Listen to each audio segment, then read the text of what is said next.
ओम श्री सीतारामाभ्याम नमः। ओम श्री राधा कृष्णाभ्याम नमः। ओम नमो भगवते वासुदेवाय नमः। ओम नमो भगवते वासुदेवाय नमः। ओम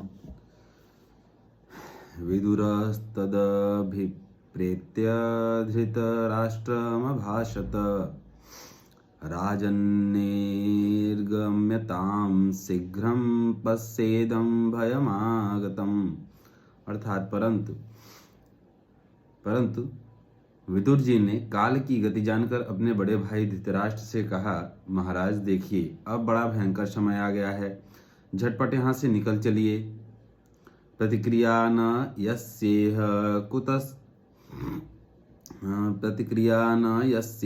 कुतश्चित् कर्हिचित् प्रभो स एव भगवान कालः सर्वेषां नः समागतः। अर्थात हम सब लोगों के सिर पर वह सर्वसमर्थ काल मंडराने लगा है, जिसके टालने का कहीं भी कोई उपाय नहीं है।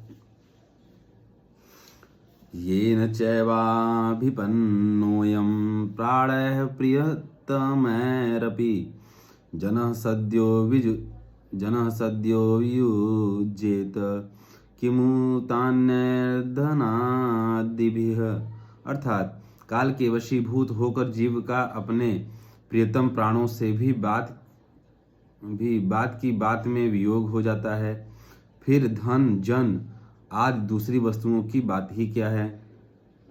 पितृभ्रातृसुहृद पुत्रा हतास्ते विगतं वयः आत्मा च जरया ग्रस्तः परगेहमुपाससे।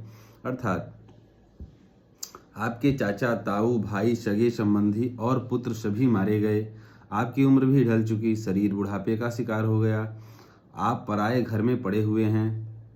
अहो महीयसी जंतो जीविताशायया भवान भीमापवर्जितं पिंडमादत्ते गृहपालवत्।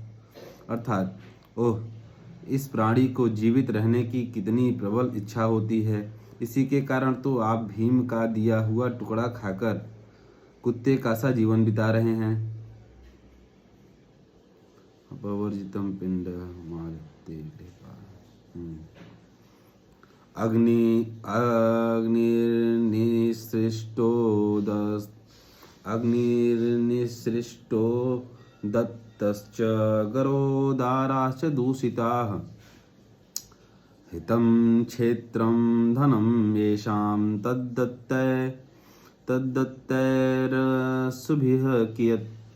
अर्थात जिनको आपने आग में जलाने की चेष्टा की, विष देकर मार डालना चाहा, भरी सभा में जिनकी विवाहिता पत्नी को अपमानित किया गया, जिनकी भूमि और धन छीन लिए, उन्हीं के अन्न से पले हुए प्राणों को रखने में क्या गौरव है। तस्यापि तव देहोऽयं कृपणस्य जिजीविषोः परैत्यनिच्छतो जीर्णो जरया वाससी इव। आपके अज्ञान की हद हो गई कि अब भी आप जीना चाहते हैं, परंतु आपके चाहने से क्या होगा। पुराने वस्त्र की तरह बुढ़ापे से गला हुआ आपका शरीर आपके न चाहने पर भी छिड़ हुआ जा रहा है।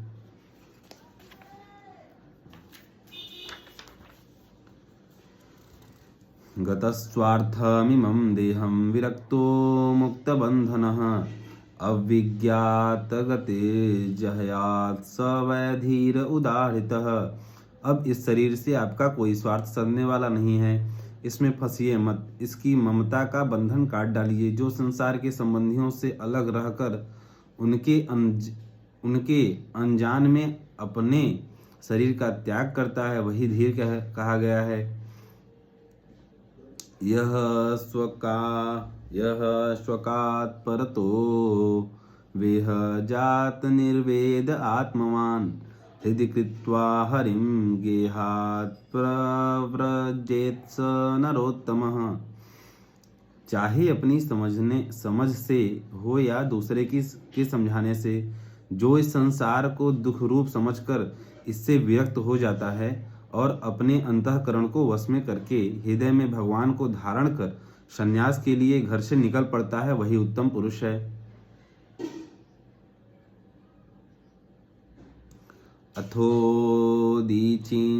अथोदीचीं दिशं यातु स्वैरज्ञात गतिर्भवान् इतोर्वाक्प्रायसः कालः पुंसां गुणविकर्षणः। अर्थात इसके आगे जो समय आने वाला है वह प्रायः मनुष्यों के गुणों को घटाने वाला होगा, इसलिए आप अपने कुटुंबियों से छिपकर उत्तराखंड में चले जाइए। एवं राजा विदुरेणानुजेन प्रज्ञा चक्षुर्बोधित आजमीढः छित्त्वा स्वेषु स्नेहपाशान् दृढिम्नो निश्चक्राम भ्रातृसंदर्शिताध्वा। अर्थात जब छोटे भाई विदुर ने अंधे राजा धृतराष्ट्र को इस प्रकार समझाया, तब उनकी प्रजा के नेत्र खुल गए। वे भाई बंधुओं के सुदृढ़ स्नेह पासों को काटकर अपने छोटे भाई विदुर के दिखलाए हुए मार्ग से निकल पड़े। पतिं प्रयान्तं सुबलस्य पुत्री पतिव्रता चानुजगां साध्वी हिमालयं न्यस्त दंडप्रहर्षं मनस्विनामिव सत्संप्रहारः। अर्थात जब परम पतिव्रता सुबल नंदिनी गांधारी ने देखा कि मेरे पतिदेव तो उस हिमालय की यात्रा कर रहे हैं जो सन्यासियों को वैसा ही सुख देता है जैसा वीर पुरुषों को लड़ाई के मैदान में अपने शत्रु के द्वारा किए हुए न्यायोचित प्रहार से होता है, तब वे भी उनके पीछे पीछे चल पड़ी। अजातशत्रुकृतमैत्रो हुताग्निर्विप्रान्नत्वा तिलगो रुक्मयः गृहं प्रविष्टो गुरुवन्दनाय न चापश्यत् पितरौ सौबलीं च। अर्थात अजात शत्रु युधिष्ठिर ने प्रातः काल संध्या वंदन तथा अग्निहोत्र करके ब्राह्मणों को नमस्कार किया और उन्हें तिल, गौ, भूमि और सुवर्ण का दान दिया। इसके बाद जब वे गुरुजनों की चरण वंदना के लिए राजमहल में गए, तब उन्हें धृतराष्ट्र, विदुर तथा गांधारी के दर्शन हुए। तत्र संजयमासीन पप्रच्छोद्विग्नमानसः गावलगड़े क्व नस्तातो वृद्धो हीनश्च नेत्रयोः। अर्थात युधिष्ठिर ने उद्विग्न चित्त होकर वहीं बैठे हुए संजय से पूछा, संजय, मेरे वे वृद्ध और नेत्रहीन पिता धृतराष्ट्र कहाँ हैं? के दर्शन नहीं हुए।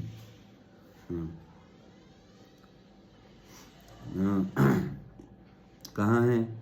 अम्बाच हतपुत्रार्ता पितृव्यः क्व गतः सुहृत अपि मय्य कृत प्रज्ञे हतबन्धुः स भार्यया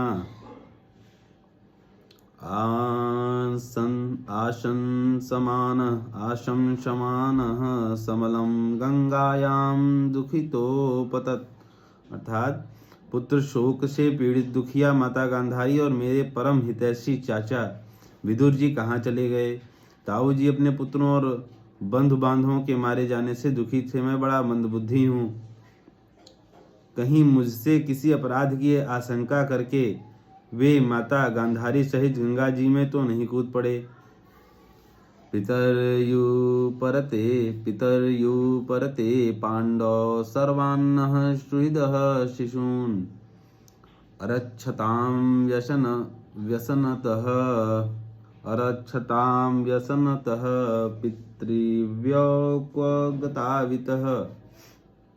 अर्थात जब हमारे पिता पांडु की मृत्यु हो गई थी और हम लोग नन्हे नन्हे बच्चे थे, तब इन्हीं दोनों चाचाओं ने बड़े दुखों से हमें बचाया था। वे हम पर बड़ा ही प्रेम रखते थे। हाय, वे यहाँ से कहाँ चले गए? श्रुतुवाच कृपया स्नेह वैक्लव्यास्तुतो विरहकर्षितः आत्मेश्वरम चक्षाड़ो न प्रत्याहाति पीड़ितः।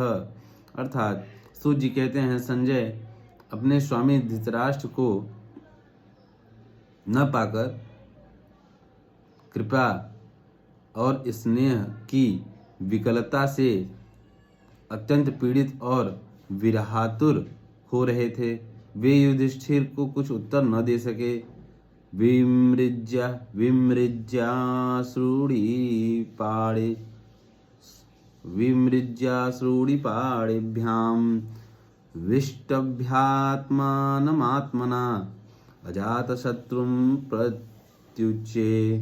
प्रत्युचे प्रभोः पादावनुस्मरन्। अर्थात सूत जी कहते हैं, संजय अपने स्वामी धृतराष्ट्र को न पाकर कृपा और स्नेह की विकलता से अत्यंत पीड़ित और विरहातुर हो रहे थे। वे युधिष्ठिर को कुछ उत्तर न दे सके। फिर धीरे धीरे बुद्धि के द्वारा उन्होंने अपने चित्त को स्थिर किया, हाथों से आंखों के आंसू पोंछे और अपने स्वामी धृतराष्ट्र के चरणों का स्मरण करते हुए युधिष्ठिर से कहा। संजय उवाच नाहं वेद व्यवसीतं पित्रोर्वः कुलनंदन गांधार्या वा महाबाहो मुषितोस्मि महात्मभिः। संजय बोले, कुलनंदन, मुझे आपके दोनों चाचा और गांधारी के संकल्प का कुछ भी पता नहीं है। महाबाहो, मुझे तो उन महात्माओं ने ठग लिया। अथा जगाम भगवान नारदः सह तुम्बुरुः प्रत्युत्थायाभिवाद्याः सानुजोऽभ्यर्चयन्निव।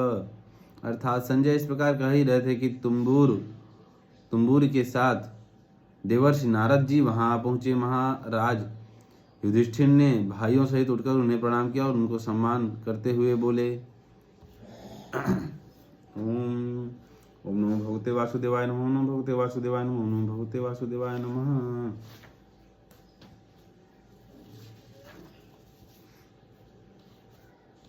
ओम नमो भगवते वासुदेवाय नमः। ओम श्री सीतारामाभ्याम नमः। ओम श्री राधिकाभ्याम नमः।